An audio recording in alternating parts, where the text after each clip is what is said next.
Blood soaked into the Oklahoma dirt. A woman's scream pierced the afternoon silence, raw and desperate, the kind of sound that changes everything. Inside a metal enclosure, something moved.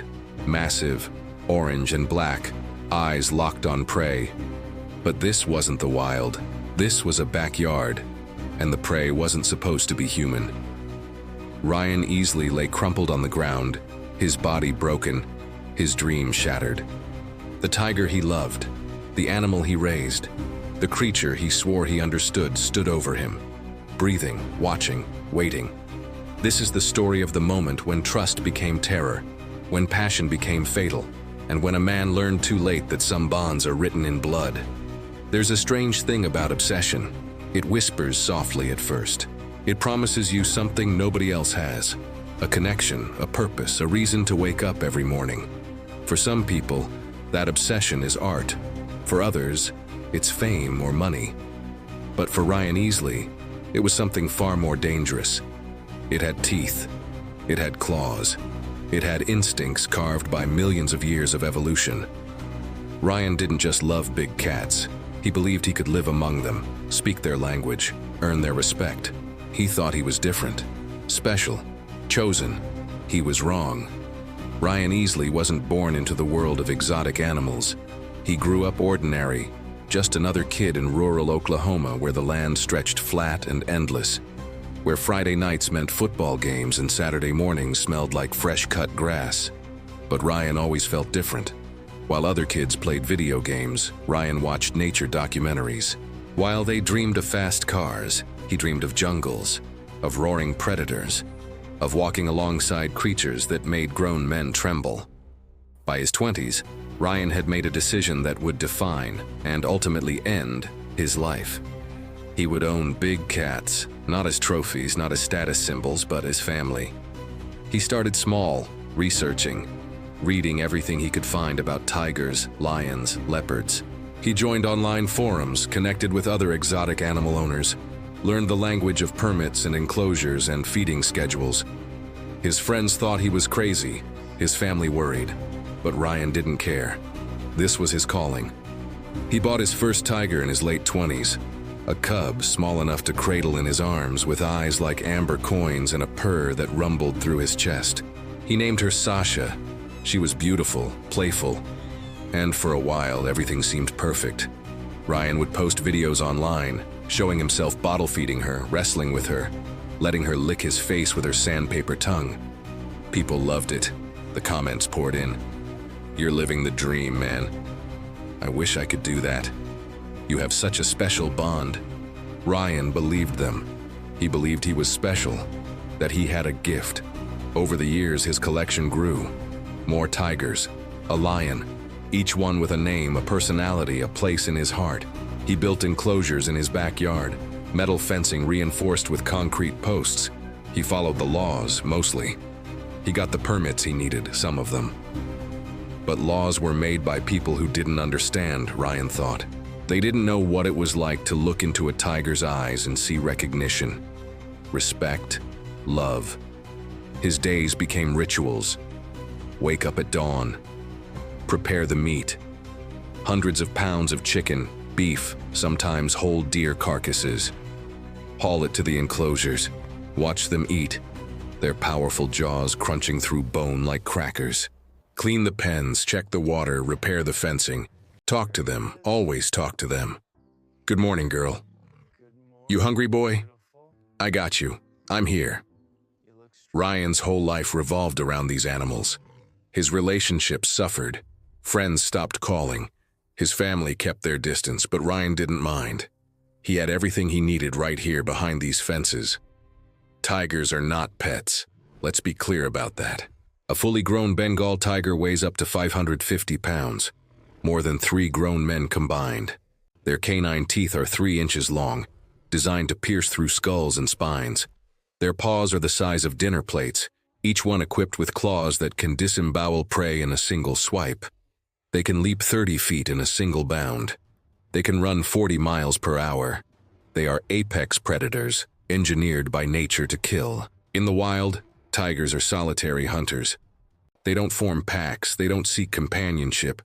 They tolerate each other during mating season and that's it.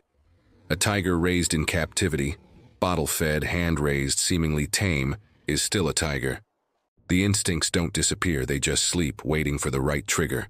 Hunger, fear, pain, territorial aggression, play behavior that turns too rough. In a split second, the animal that licked your hand yesterday becomes the predator that ends your life today. Experts warn against this constantly. Wildlife biologists, zoo professionals, even other exotic animal owners who've seen things go wrong. They all say the same thing. You cannot trust a big cat, you cannot predict them. The moment you think you've figured them out, the moment you let your guard down, that's when they strike. And when a tiger attacks, it doesn't hesitate. It doesn't give warnings. It acts on instinct. And instinct is faster than thought, stronger than love, deadlier than any bond you think you've built. Ryan had heard these warnings. Of course he had. But he dismissed them. Those experts didn't know his animals. They didn't understand his relationship. Ryan had raised these tigers from cubs. He fed them every day. He cleaned their cages. He spoke to them. They knew him. They trusted him. He was safe. He had to be. But there were signs. Small things at first. Things Ryan ignored or explained away. One of his tigers, a massive male named Khan, had started acting differently over the summer. More aggressive during feeding time. Pacing more, growling when Ryan came too close. He's just moody, Ryan told a friend. Big cats have personalities. He'll get over it. Then there was the incident in August. Ryan was inside Khan's enclosure doing routine maintenance, checking the fence line. Khan approached him from behind, silent the way tigers do. Ryan turned just in time to see Khan crouched low, tail twitching. That tail twitch is a signal, a warning. A prelude to attack. Ryan yelled, waved his arms, made himself big. Khan backed off. Ryan laughed it off later. He was just playing, testing me. I showed him who's boss. But neighbors were getting nervous. They'd hear the roaring at night, deep and primal sounds that shook windows and rattled nerves. They'd see Ryan working in the cages, sometimes alone, sometimes with his girlfriend helping. They'd wonder, what if something goes wrong? What if one of those animals gets out? What if someone gets hurt? A few made calls to local authorities. Animal control came by once, did an inspection. Everything checked out, barely. The enclosures met minimum requirements. The permits were technically in order. There was nothing they could do. Ryan was following the law, mostly. His girlfriend Sarah started voicing concerns. Ryan, maybe we should scale back. Maybe this is getting too dangerous. Ryan would kiss her forehead, pull her close. Babe, I've been doing this for years. Nothing's gonna happen. I know what I'm doing.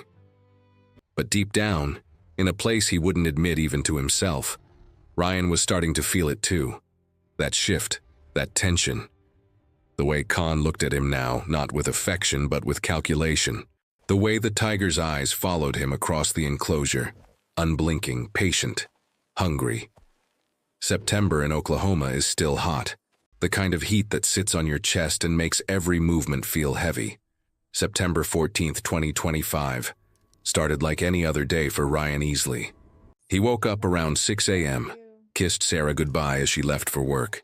He made coffee, scrolled through his phone, checked the weather. Clear skies. Perfect day for working outside.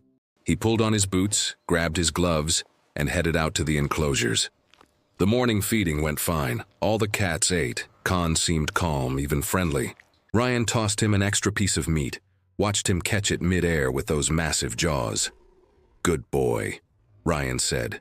Khan chuffed in response, a sound tigers make, almost like a greeting. Ryan smiled. See? Everything's fine. Everything's under control. Around 2 p.m., Ryan decided to do some repairs inside Khan's enclosure.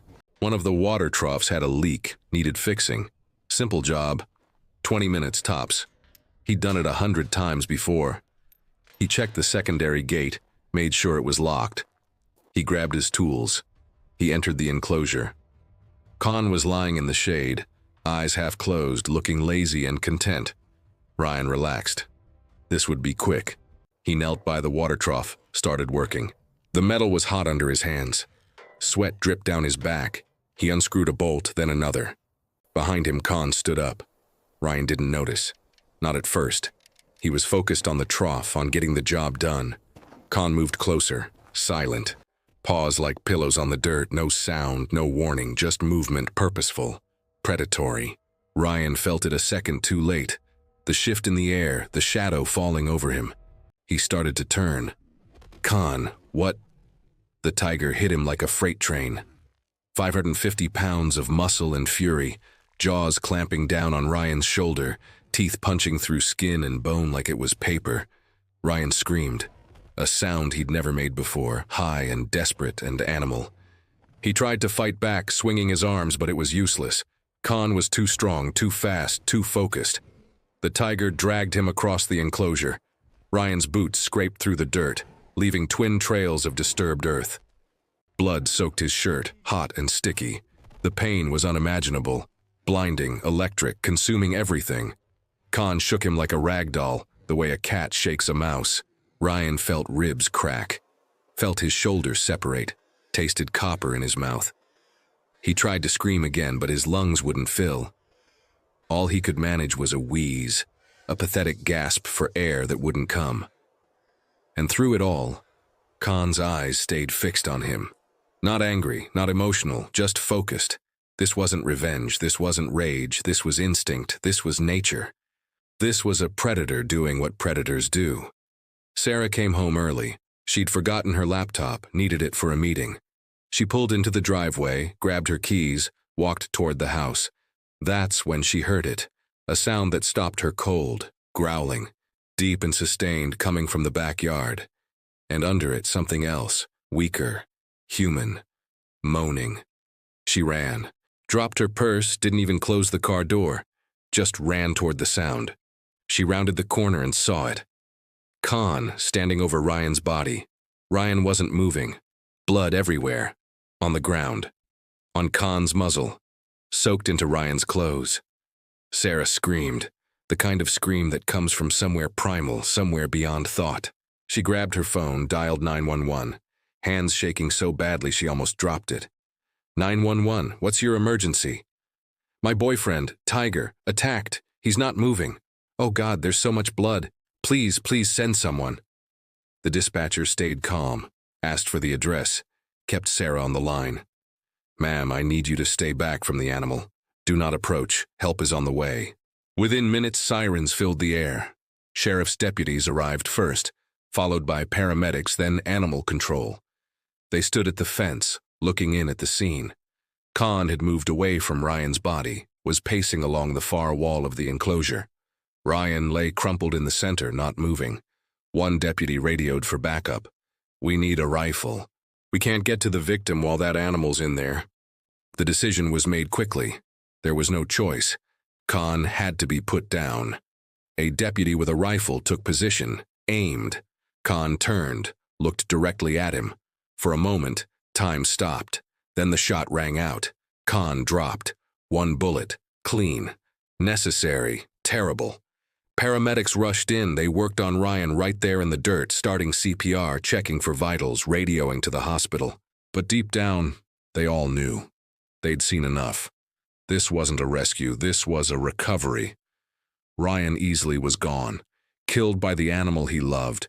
Killed in the enclosure he built. Killed by the dream that consumed him. The autopsy confirmed what everyone already knew. Massive trauma to the head, neck, and torso. Puncture wounds from canine teeth. Crush injuries consistent with a large predator attack. Cause of death, exsanguination and catastrophic tissue damage. Time of death, approximately 2:30 p.m. Ryan Easley was 34 years old. The news spread fast. Local stations picked it up first, then regional, then national. Oklahoma man killed by pet tiger. The story had everything the media loved. Exotic animals, a tragic death, questions about regulation and safety. Ryan's social media exploded. People who'd watched his videos, who'd commented on his posts, who'd envied his lifestyle, they were horrified, shocked. Some blamed Ryan. He should have known better. You can't keep wild animals. This was bound to happen. Others defended him. He died doing what he loved. Those animals were his family. It was just a tragic accident. But it wasn't an accident. Accidents are unpredictable. This was inevitable. Wildlife experts said so. This is what happens when people try to domesticate apex predators. The animal isn't evil. It's just being an animal. The tragedy is entirely human. Animal control seized the remaining big cats from Ryan's property. They were relocated to sanctuaries, places with proper facilities and trained staff. Sarah was left alone, traumatized, haunted by the image she couldn't unsee. She moved away within a month. Couldn't stay in that house, couldn't drive past those enclosures, couldn't close her eyes without seeing blood. The state of Oklahoma reviewed its exotic animal laws. There were calls for stricter regulations, tougher permit requirements, surprise inspections, but nothing changed. Not really. Because for every Ryan Easley who dies, there are a dozen others who think it won't happen to them, who think they're different, special, connected to these animals in a way no one else is. Ryan Easley loved tigers. That love was real. It was passionate. It was all-consuming. But love doesn't change nature. It doesn't rewrite millions of years of evolution. It doesn't turn a predator into a pet. Ryan believed he had a gift, a connection, a special understanding. He believed he was safe. He was wrong. And that belief cost him everything. There's a lesson here, written in blood and tragedy. Some boundaries exist for a reason. Some lines aren't meant to be crossed. A tiger in a cage is still a tiger. Its purr can turn into a roar in a heartbeat. Its play can turn into a kill in a split second. You can feed it. You can name it. You can love it with everything you have. But you cannot change what it is. And the moment you forget that, the moment you let your guard down, the moment you think you've tamed the untamable, nature reminds you, swiftly, brutally, finally. Ryan Easley died on September 14, 2025, in an enclosure he built with his own hands, killed by an animal he raised from a cub. He thought he understood tigers. In the end, the tiger understood him better, understood that humans are fragile, that skin tears easily, that bones break under pressure, that love means nothing to instinct. Ryan wanted to live among predators, and in the end he did. Just not the way he imagined, not the way he hoped, not the way anyone should. The enclosures are empty now. The land is quiet. But if you stand there at dusk when the Oklahoma sky turns orange and gold, you can almost hear it. That deep, rumbling sound, a roar from somewhere far away, or maybe from somewhere much closer, a reminder that some things are meant to stay wild, and some dreams are meant to remain just that, dreams. Because when you reach too far, when you push too hard, when you believe you're the exception to every rule, nature has a way of teaching you otherwise. And nature's lessons always end the same way, in silence, in stillness, in blood on the ground, and a story no one will forget. Ryan Easley learned that lesson. He just didn't live long enough to tell anyone else.